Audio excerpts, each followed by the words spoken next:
Small Changes by Digit 27, Chapter 14, Same Old Life. Early in the morning in the Namikaze house, an alarm was heard ringing through every room. It didn't last long before there was the sound of metal flying through the air and the inevitable crash, halting the screeching alarm from further annoying a certain purple-haired kunoichi. Naruto cracked open an eye just as Anko resettled herself into the bed, placing her head on his chest as she normally did. With a small chuckle, the red head shifted out from under her, replacing his body with a pillow quickly, much to the woman's disappointment. "Uncle, what have I told you about destroying the alarm clocks? That's the fifth one this month." His response was a weary middle finger before the disgruntled woman flipped over, snuggling into the soft pillow once again. Stop setting them for 5 a.m. and I might consider it. Naruto simply sighed. They had this conversation a lot. It was inevitable when they slept together. We've been over this before. I need to get up early to do my morning patrol. Once again, his response was nonverbal as Uncle heatedly threw her pillow at him, knocking him slightly off balance as he attempted to pull on some pants. Then get a quieter alarm. Naruto smirked as he walked over to her side. She eventually flipped over again, but Naruto simply pulled her back over, quickly planting a loving kiss on her cheek. Please, anything less than that and I would never be able to get out of bed with you. Caught off guard by the smooth answer, Uncle could only stutter, giving Naruto an opportunity to plant another kiss, this time on her lips, and quickly jog into the bathroom. After a few minutes, she regained her wits, blushing from the affectionate moment before flipping back over and attempting to return to sleep. As an Abu captain, early starts were expected from her boyfriend, but that didn't mean she had to sacrifice her mornings. Emerging from the shower with damp hair, Naruto smiled as he saw his sleeping girlfriend cutely drooling onto her pillow. Even under the covers, he could make out her curvy yet lithe form. At 19, she had grown into an incredibly beautiful woman, although he had never admitted it himself. The same was true for Naruto. Finally reaching what would probably be his permanent height, he now stood at a decent 6 foot 3 inches with a trained and toned body, and while the spiky hair falling over his face. Quickly pulling on his Anbu gear, he gave Anko another kiss on the cheek, making her mumble his name in her sleep before darting out of the window onto an adjacent roof without a single whisper.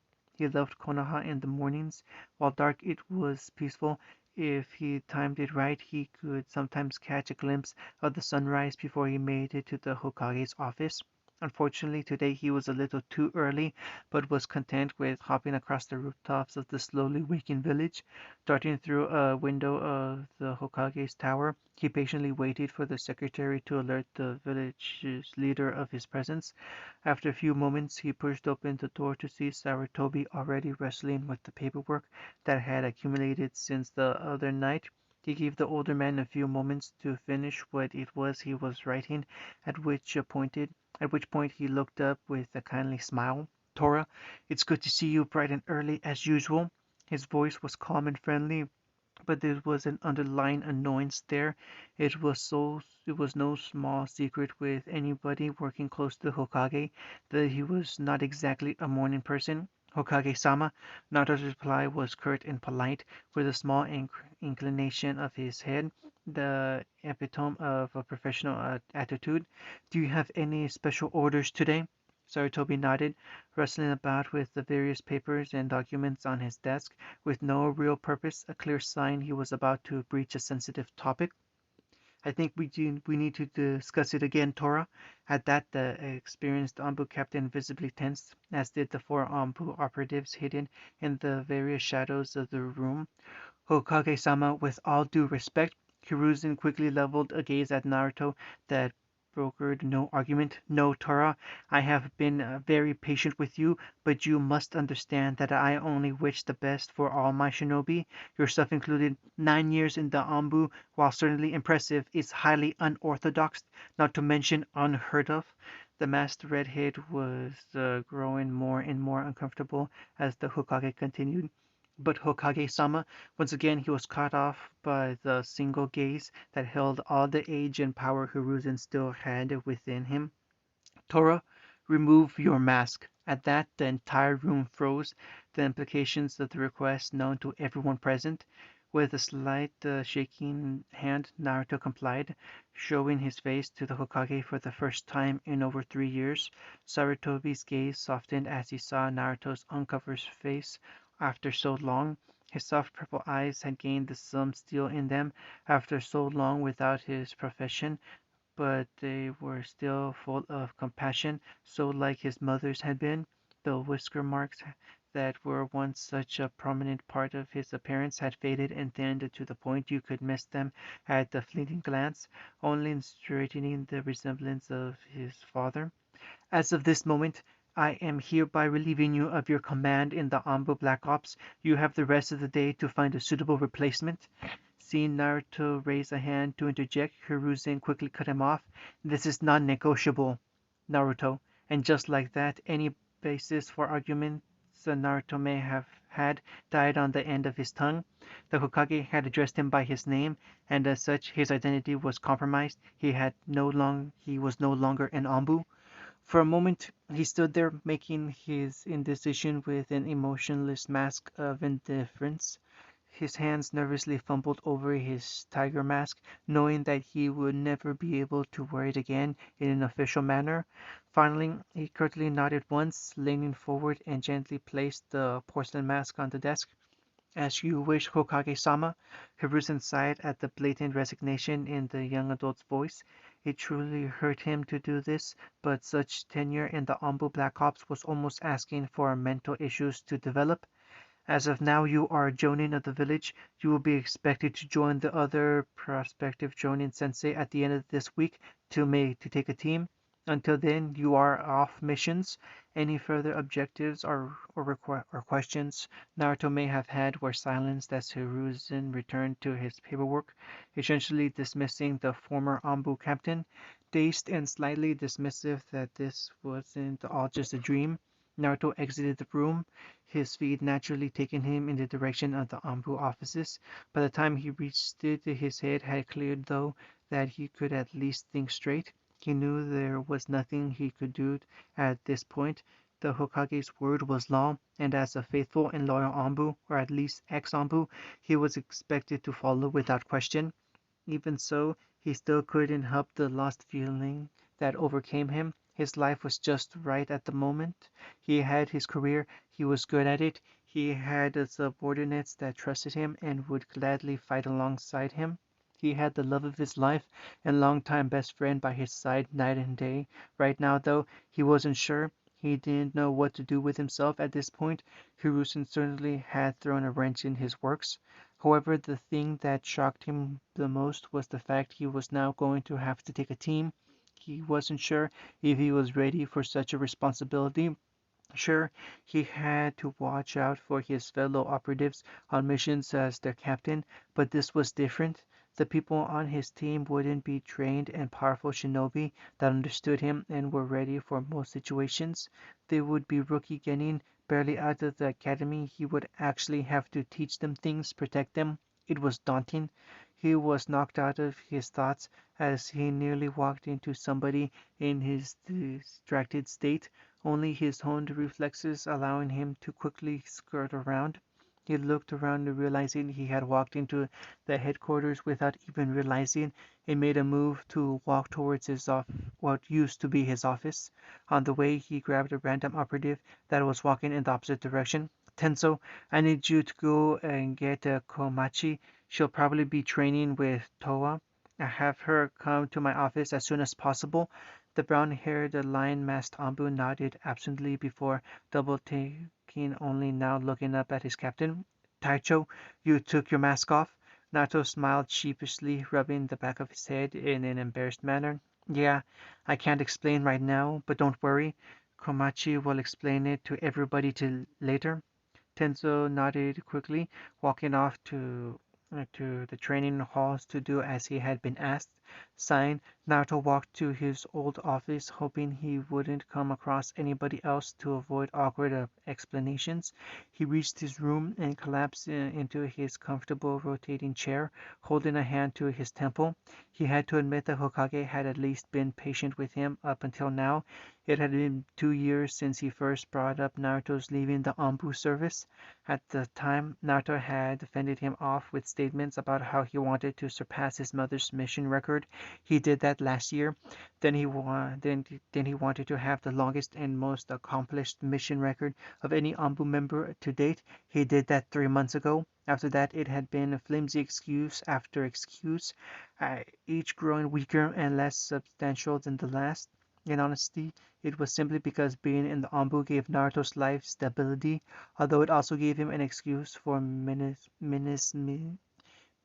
excuse for minimizing his interactions with the villagers. All his friends were in the Ombu Corp. He would still get to see them, but not nearly as much. He didn't even have half of their name. He didn't even know half of their names. He knew at least one person who definitely would not be happy with all this. He was pulled out for his introspective thoughts by a timid knock on the door. He knew it must be Komachi and couldn't blame her. Usually being called into a captain's office was for admonishment or for a mistake, so no doubt she was out in the hall going over what she could have possibly done wrong. "Come in, Komachi."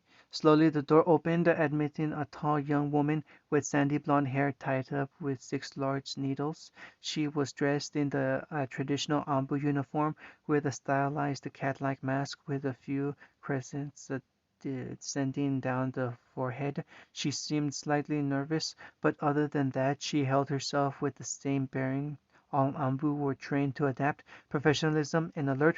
"You called for me, Taicho?" There was a hesitation in her question, but definitely an unyielding curiosity. It was a trait she'd had as long as Naruto had known her. "Just ask Komachi, it's okay."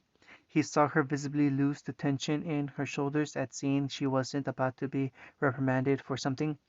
"Why aren't you wearing your mask, Taicho?" Naruto sighed before leaning forward into his desk, chuckling slightly as he realized he wouldn't have to do the paperwork already stacked up to one side. At least there was one good thing to come out of this. "Because I am no longer part of the Ambu Black Ops." To her credit, Komachi didn't even flinch. "As of today, the Hokage has seen fit to relieve me of my duties." He leaned forward even more, a slight saddened smile on his features. "Which means that you are now the captain." He couldn't see it due to the mask, but Naruto was sure Komachi had just blinked in abject surprise. He stood as she started sputtering, trying to deny what he had just said. He placed a comforting hand on her shoulder as he began walking out of the room. "Congratulations. If you need any help, just come and see me, all right? I remember how daunting it was when I first started out. Good luck with the paperwork." With that, he briskly walked out of the office, leaving a remarkably shell-shocked Komachi in his wake. With that out of the way, he hopefully wouldn't have to deal with the inevitable questions from his subordinates for a while, or at least he hoped so. Now he just had to go home and tell Uncle he was sure that was going to be a lot of fun. "Yes, it's about damn time!" Naruto stared at Anko with his mouth agape, a large drop of sweat on the side of his forehead as he took in her excitement like dance. He had just told her about being dropped from the Corps, and she had a slightly unexpected reaction. "Hey, what do you mean by that?" Uncle stopped her excitable jig for a moment. That huge smile still plastered across her features.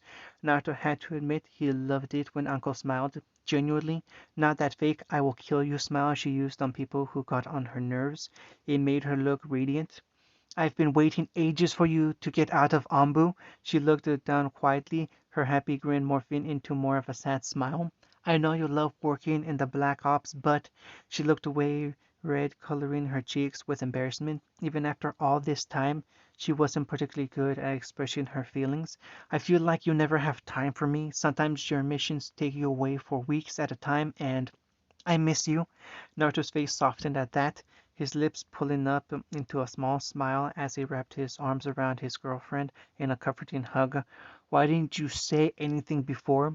Uncle shrugged meekly in his grip, but snuggled further into his body anyway, enjoying the warmth his arms provided. Like I said, I could see you enjoying it. It wasn't my place to take that away from you for something so selfish. Her out of character shy look was quickly replaced by a more usual expression of irritation as Naruto began chuckling, the vibrations from his chest traveling through her via their warm contact. What's so funny? I'm trying to be all emotional here.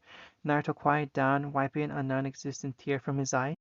Uncle, it isn't selfish for you to want to spend more time together. He briefly pulled back from her embrace, a thoughtful look across his features. Well, okay, I guess it is, but in a good way. Sighing, Uncle leaned back into his chest, once again shrugging non-comedically.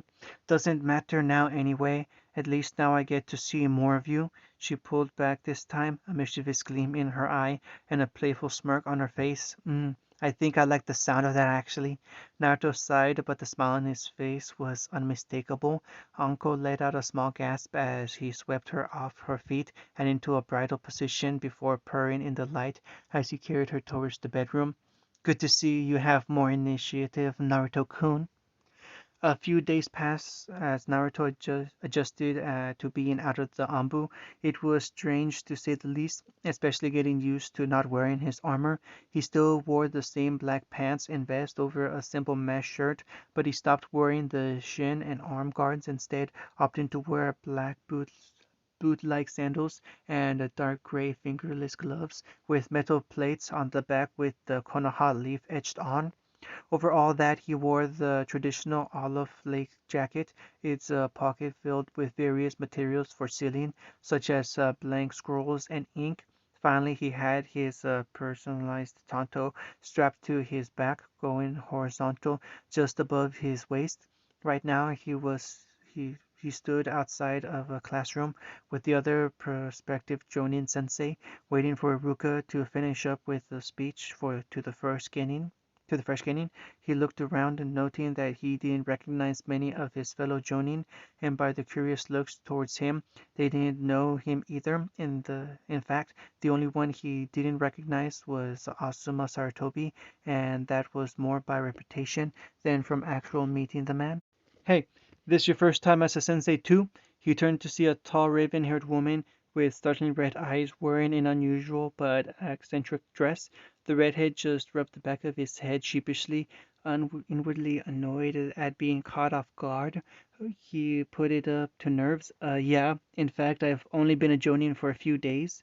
The woman nodded absently, and Naruto noticed that despite her cool demeanor, she also seemed nervous about all this. Yeah, I passed the joining exams a few months ago, and my friend Hannah told me it was better to get a team early. Naruto raised an eyebrow at that, a smirk appearing on his face. You know Hannah Inuzaka? She's a good friend of mine. The woman nodded, eyeing the redhead curiously, but allowing the smallest of smiles to appear on her face. Any friend of Hannah was all right in her book. I'm Kurenai Yuhi. Naruto smiled warmly, accepting the offered hand and shaking it firmly. Naruto Namikaze. Kurina's jaw nearly dropped off her face, but before she could react, the Jonin were suddenly called into the room. Iruka having finished up with his speech, she couldn't believe she had been talking to Naruto Namikaze, youngest Anbu captain in Konoha's history, with the most accomplished mission record out of any active shinobi. She could only follow the rest of the Jonin into the room dumbly before straightening up. She didn't want to make a bad first impression on her team. All right, and Team 7, your team will be. Iruka stared down at the clipboard, unknowingly reflecting the same shocked expression Kurenai had been wearing only a few seconds ago. Naruto Namikaze? A few murmurs traveled around the room. The last name was well known, after all, to the younger generation. The owner of the name, less so, taking the initiative and deciding to treat this like any normal operation between shinobi. Naruto stepped forward with a placid smile, motioning for the three students who had stood up to follow him. All right, Team 7, I will be your Jonin sensei for the foreseeable future, so follow me to the roof. With that, he vanished in a flash of red that had not only the students in the room surprised, but the Jonin as well. After a few stunned moments, the three called the students hurried out of the room, much to the envy of some of their peers. Naruto himself reappeared a moment after he vanished, a thoughtful look on his face as he stared down at the three folders in his hands. He had gone over them last night when he had been called over to the Hokage's office, but he quickly removed the three attached photos, checking them over again. Sasuke Uchiha, Itachi's little brother. The cold and unwelcoming gaze of the stoic Uchiha stared back at him blankly, reminding him so much of how Itachi was when they first met. Sakura Haruno, on the other hand, her photo seemed much livelier with a kind smile, although to the redhead's concern, she didn't quite have the body he was expecting from a young kunoichi in training. And Ami Uzuki, Yujio's little sister, if I'm not mistaken. The final of the trio was another girl with long purple hair that was almost a mirror of her elder sister. Interesting matchup. After a few minutes of lounging against the railing, the three fresh Genin finally joined him on the roof, disappointing him slightly with how long they took to get there. They didn't even seem to have run. If he was still in the Ombu, no, he had to stop thoughts like that. This wasn't the Ombu Corps, and he wasn't dealing with trained, disciplined shinobi. All right, as much as I'd like to say it's good to meet you all, that remains to be seen.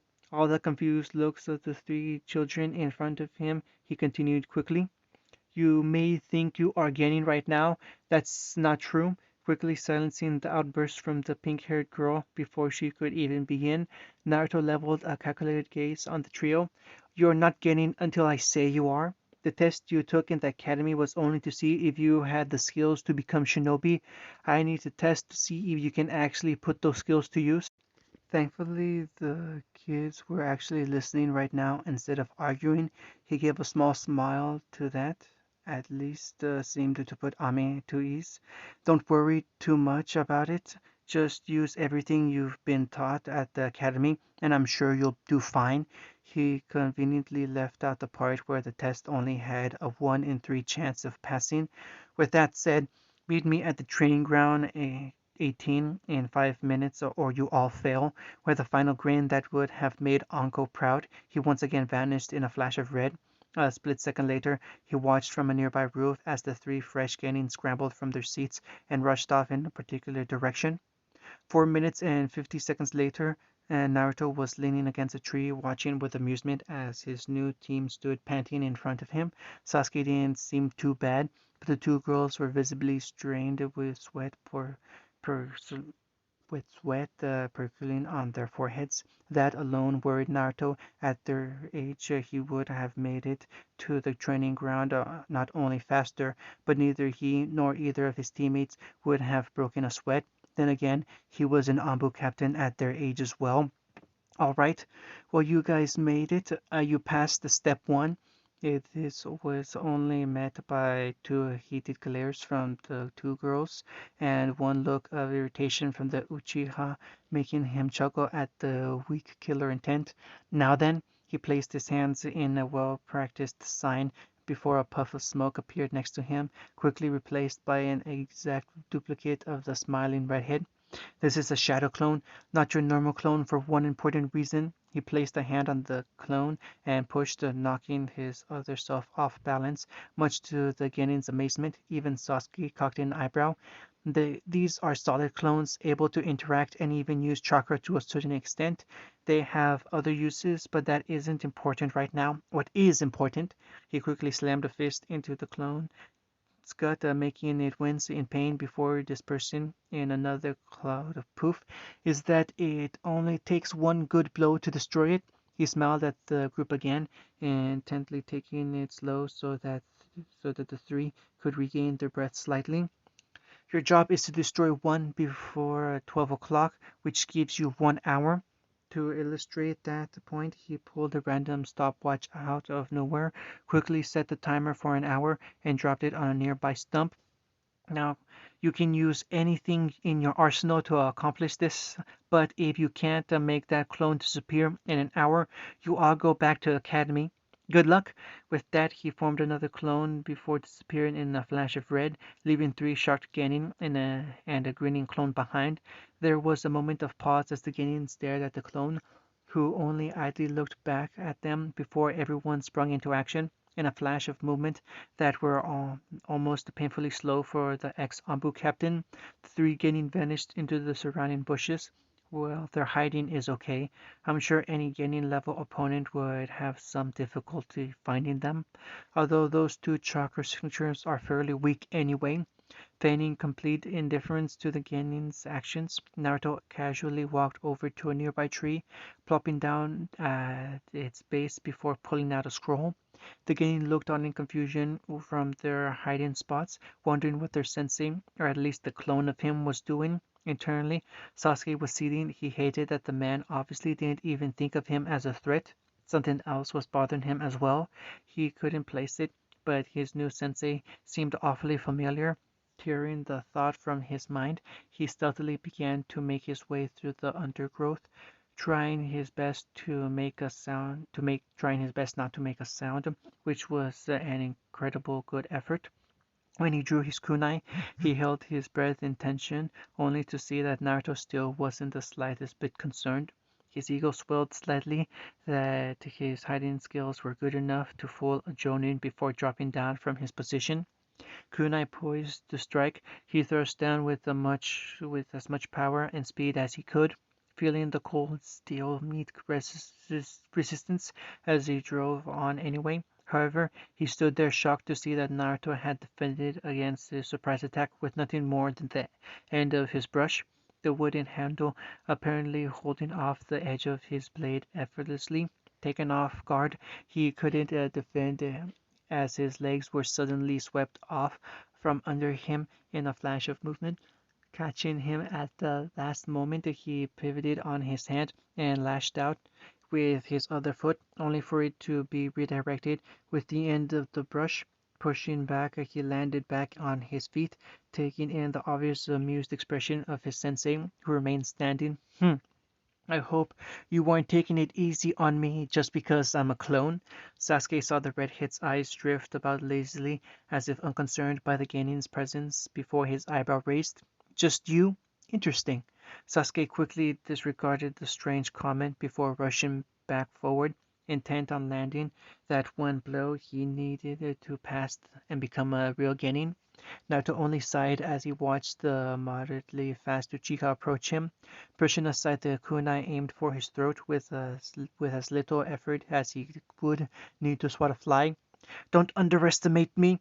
Just like that, Sasuke's attack doubled in intensity, his feet and hands becoming blurs to his two female teammates as they watched. Both amazed and enamored, Naruto merely chuckled, taking his eye off of Sasuke to glance around casually, the ease with which he defended not decreasing in the slightest. Oh, don't worry, I'm not. But this is good. If you don't come at me with the intent to kill, you'll never land that blow. Now, if only he smirked as he suddenly ducked low, allowing a surprised aiming Amam to fly over his head, right into the path of a lone Uchiha.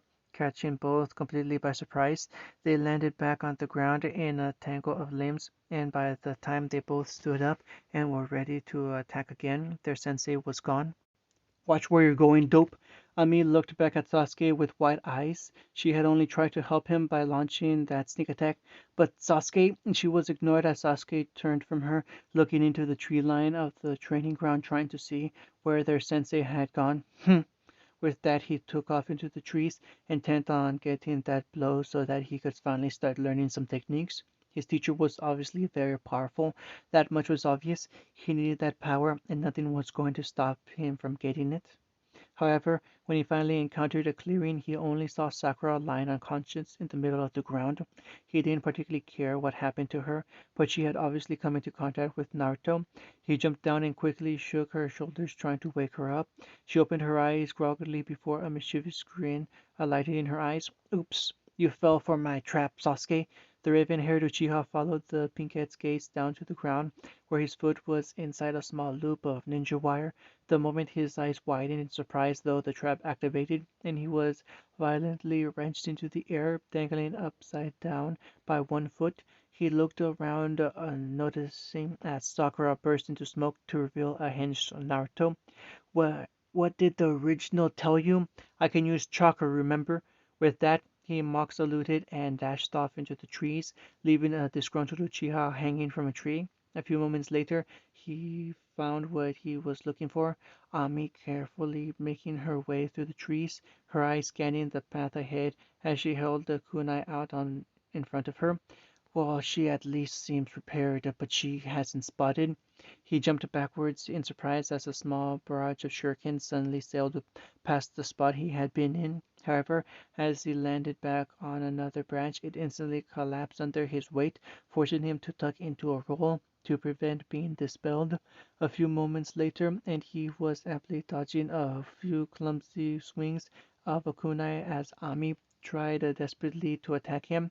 However, her combat skills were sorely lacking in comparison to the Uchiha. Finally, as it took up too much of the time he had, Naruto quickly sidestepped the weak lunge before grabbing the kunai out of her hand, spinning her around and pinning her to a nearby tree by her sleeve. Nice try, almost got me there. With a cheeky wink, Naruto vanished again, leaving Ami to struggle against the weapon, keeping her pinned to the trunk of the tree. Okay, just one left. According to her file, she was the Kunoichi of the year. She should put up a good fight. Finding her a few minutes later running around the forest floor, he smirked as the plan came to mind. Best grades in the year, huh? Let's see how she handles Genjutsu then. It wasn't his strongest subject by any stretch of the imagination, but it was at least passable. You didn't grow up with two Sharingan users and not pick up at least some tricks. Sakura quickly made her way through the trees, making her way in the direction she had last seen Sasuke heading in. She had already realized there was no chance of her ever landing that blow that would win them this test, so she was going to go and offer any help she could to Sasuke. She nearly shrieked though as she placed her foot down, only for it to suddenly melt into the ground. Her eyes widening in surprise, she tugged on the offended limb, only for the ground to pull even harder. Soon her other leg began to descend on, and the bubblegum haired girl began to panic. A few moments later, and Naruto was standing over her unconscious body, her mind having shut down from the shock of being suffocated underground. He rubbed the back of his head sheepishly, a frown marring his features as he looked down at the girl. Well, that was unexpected. I thought for sure I toned down the genjutsu. Even as the words escaped his lips, a bell rang out through the forest, signaling the end of the test. End of chapter 14.